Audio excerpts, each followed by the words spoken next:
బంధువులు, రక్త సంబంధులు, కుటుంబం, స్నేహితులు, బలగం, సొసైటీ ఎంత ఇంపార్టెంటో ఈ వీడియో మనకి నేర్పిస్తుందండి. ఫస్ట్ టైం ఎగురుతూ ఉంది పక్షి. తన తల్లి దాన్ని ఫాలో అవుతూ ఉంది. దానికి తెలియదు దానికి ఎంతమంది శత్రువులు ఉన్నారు. శత్రువు వచ్చింది, దాన్ని అటాక్ చేసింది. అటాక్ చేయగానే దాని తల్లి ఊరుకోలేదు, దాన్ని ఫాలో అయింది. ఇది చూసిన దానికి సంబంధించిన బలగం అంతా లేచింది. చూడండి, అందరూ ఫ్రెండ్స్, బంధువులు అందరు లేచి దాన్ని అటాక్ చేస్తూ ఉన్నాయి.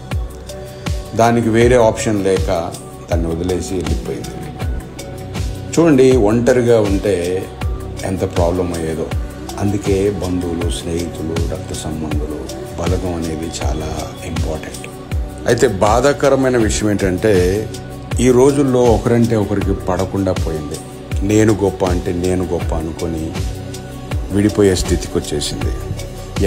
ఎవరి మాట వినే స్థితిలో లేరు. ఎవరి స్వార్థం వాళ్ళది అయిపోయింది. ఎవరి బెనిఫిట్స్ వాళ్ళు చూసుకుంటూ ఉన్నారు. అయితే ఇలాంటి మంచి సొసైటీ క్రియేట్ అవ్వాలని కోరుకుందాం.